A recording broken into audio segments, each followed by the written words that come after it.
नमस्कार बच्चों। हिंदी विद पुष्पा में आप सभी का स्वागत है। आज फिर से हम पढ़ने वाले हैं एक नया टॉपिक। कौन सा? अविकारी शब्द। ठीक है, अविकारी शब्द और उसके प्रकार के बारे में हम जानेंगे और बहुत ही आसान तरीके से पढ़ेंगे बच्चों। आप बिल्कुल भी घबराइएगा मत और वीडियो के अंत तक बने रहिए। और अगर आपको एग्जाम में अच्छे मार्क्स लेने हैं तो वीडियो के अंत तक जरूर बने रहिए। बच्चों, हमने पिछली कक्षा में शब्दों के विभिन्न आधार पर उसके प्रकार, उसके बारे में हमने पढ़ा था। तो क्या क्या पढ़ा था? एक, उत्पत्ति के आधार पर तत्सम, तद्भव, देशज, विदेशज। उसका वीडियो मैं बना चुकी हूँ, नीचे डिस्क्रिप्शन में उसका लिंक दिया हुआ है, आप चाहिए तो वहां से देख सकते हैं। दूसरा एक है अर्थ के आधार पर सार्थक और निरर्थक, वो भी आपको बता चुकी हूँ। आज हम पढ़ने वाले हैं प्रयोग के आधार पर। प्रयोग के आधार पर शब्दों के दो भेद होते हैं, विकारी और अविकारी। विकारी क्या होता है, अविकारी क्या होता है, ये भी मैं आप लोगों को बता चुकी हूँ। ये बहुत बड़ा टॉपिक है, ठीक है बच्चों, क्योंकि यह भी देखिए मुझे सारे टॉपिक एक एक करके 1 बाय 1 करके सब खत्म करने पड़ेंगे। तो आज हम अविकारी में से क्या पढ़ेंगे? क्रिया विशेषण पाठ पढ़ेंगे। ठीक है बच्चों।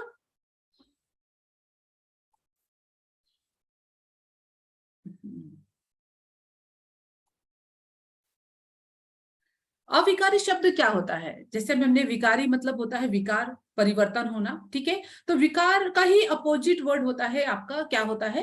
अविकारी।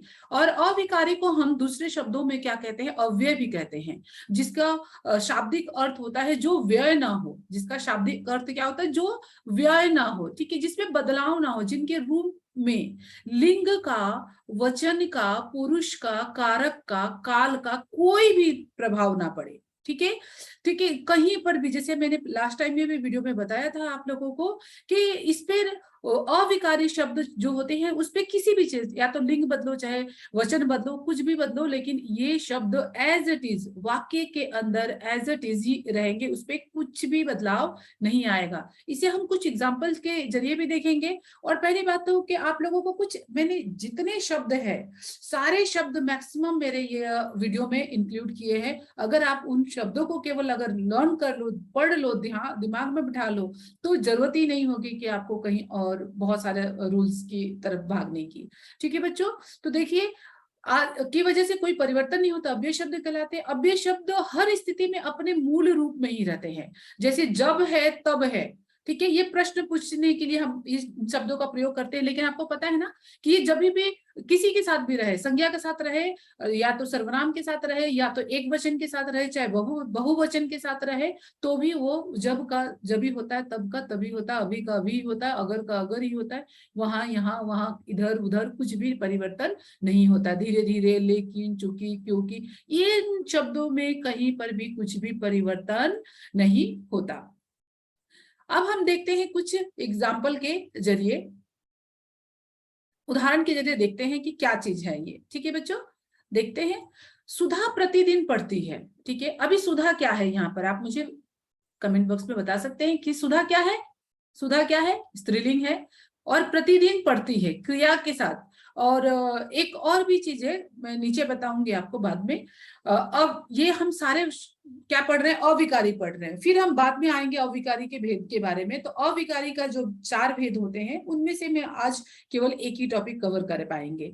तो सुधा प्रतिदिन पढ़ती है, रमेश प्रतिदिन पढ़ता है। देखो, प्रतिदिन दोनों भी वाक्य में है। तो यहाँ पर सुधा स्त्रीलिंग है, रमेश यहाँ पे क्या है? पुल्लिंग है। लेकिन दोनों प्रतिदिन ऐसा है, अभी यहाँ पर देखो क्रिया में भी चेंज हो रहा है।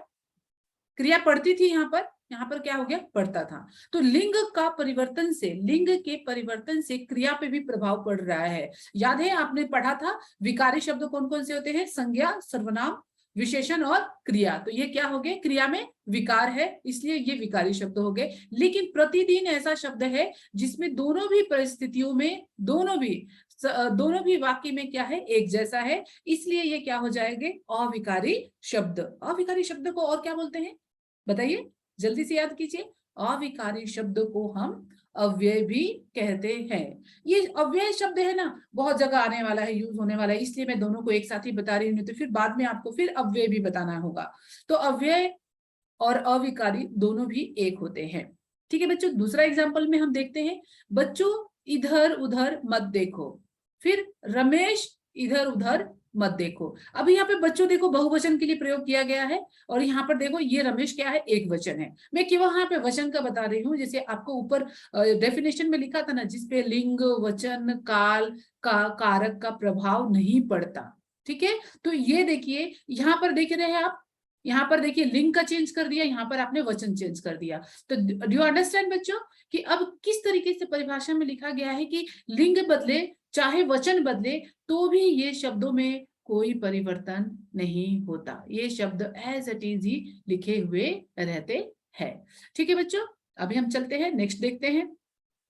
अविकारी शब्द कितने प्रकार के होते हैं? क्रिया विशेषण होते हैं, संबंध बोधक होते हैं, समुच्चय बोधक होते हैं, विस्मय आदि बोधक होते हैं, और निपात होता है।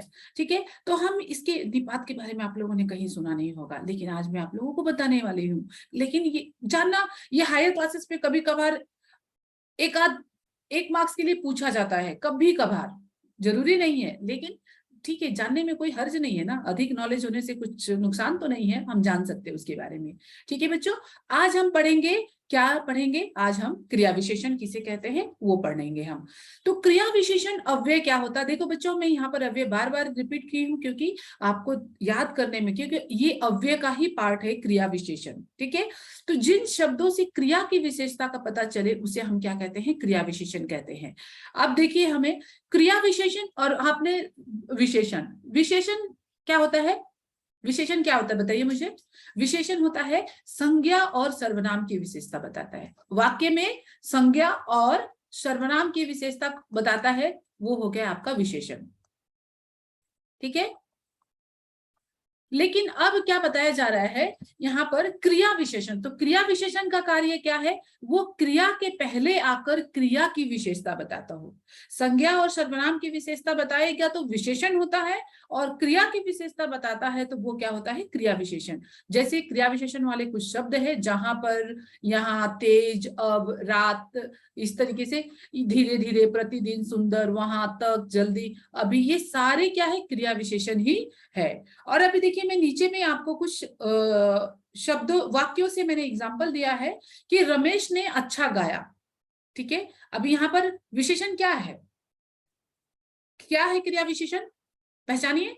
अच्छा, ठीक है, गाया, गाया क्या है? क्रिया है। तो क्रिया से पहले आकर क्रिया कैसा हो रहा है, क्रिया अच्छा हो रहा है, बुरा हो रहा है, कब हो रहा है, समय बताए, अच्छा बताए, परिमाण बताए, तो क्या होता है? उसको हम क्या कहते हैं? क्रिया विशेषण शब्द कहते हैं। जैसे ये तीनों में भी हमारा क्या है? एक क्रिया विशेषण है। ठीक है, यहाँ पर रमेश है। अभी देखो, मैं यहाँ पर इसलिए आपको बता रही हूँ कि अब यहाँ पर अच्छा लड़का, अच्छे लड़के, अच्छी लड़कियां, तो अब यहाँ पर क्या हो रहा है? ये सारे के सारे, ये क्या है? आपके संज्ञा है। राइट बच्चों, ये क्या है? आपके संज्ञा है। तो संज्ञा के साथ में जब ये आ जाएगा तो इसे हम विशेषण कहेंगे। ठीक है, विशेषण। और इससे हम क्या कहेंगे? लड़का को क्या कहेंगे? विशेष्य। ये इसका जब हम टॉपिक पढ़ेंगे ना आपका विशेषण का, तब हम और अच्छे से क्लियर करेंगे। और यहाँ पर जो रमेश ने अच्छा गाया, मोहिनी ने अच्छा गाया, उन्होंने अच्छा गाया, देखो बच्चों, यहाँ पर फिर से हम देख रहे हैं कि यहाँ पर अच्छा किसके लिए आ रहा है? अच्छा एक ही शब्द है, अच्छा अगर क्रिया के साथ आ गया तो क्या हो गया? क्रिया विशेषण। और अगर विशेषण के साथ संज्ञा और सर्वनाम के साथ आ गया तो क्या हो जाएगा? वो क्रिया, सॉरी, आपका विशेषण हो जाएगा। तो बच्चों समझे। और दूसरा जो पहले वाले नियम बताए थे हमने, क्या बताया था पहले वाला नियम? कि वो परिवर्तन नहीं होता। देखिए, अच्छा यहाँ पर कहीं पर भी परिवर्तन नहीं हो रहा है, एज इट इज लिखा हुआ है। ठीक है, तो क्रिया विशेषण हो गया। ठीक है बच्चों, चलो हम नेक्स्ट नियम में चलते हैं कि नेक्स्ट नियम हमारा क्या है? क्रिया विशेषण को भी 4 भागों में बांटा गया है। कौन कौन से? कालवाचक, स्थानवाचक, परिमाणवाचक और रीतिवाचक। एक एक करके हम इसके बारे में भी जानते हैं कि क्रिया विशेषण जो है, कालवाचक, काल अर्थात होता है समय। ठीक है, काल अर्थात होता है समय। तो जब जिन क्रिया विशेषण शब्दों से समय का पता चले उसे हम क्या कहते हैं?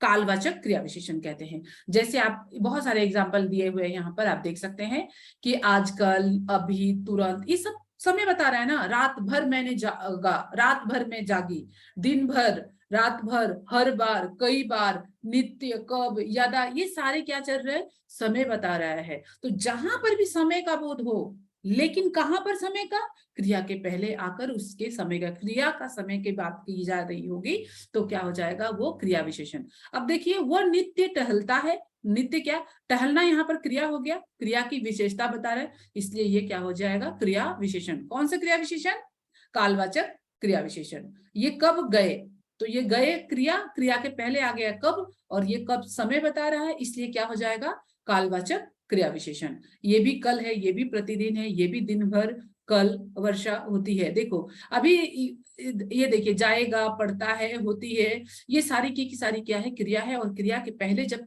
आता है कोई उसकी विशेषता बताता है तो क्या हो जाएगा, वो कालवाचक क्रिया विशेषण। कालवाचक कब होगा, जब वो समय बताएगा।